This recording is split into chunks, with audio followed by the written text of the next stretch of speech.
مرا در سر هوای تو، به سوزی در بدن رفتم. تو را جستم زی بین آدمان، ای ماه من رفتم.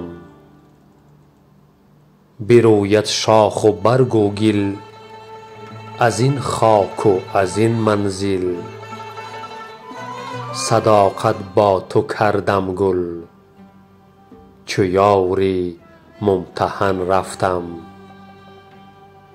تو بعد مردنم غمگین مشو، چون گل شکوفان باش، که صد تیر به جانم خورده و سوزی بدن رفتم.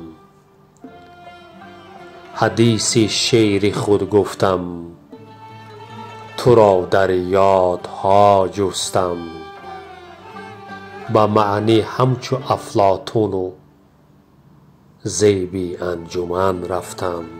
جداییت بسوزد جانم و ای وای خاموشم، چو ابر پیش باران و ز خاک این وطن رفتم. عزیزم بود خاک میهن و رود زرافشانم، من آن راز نهان بودم که بیرون از دهن رفتم.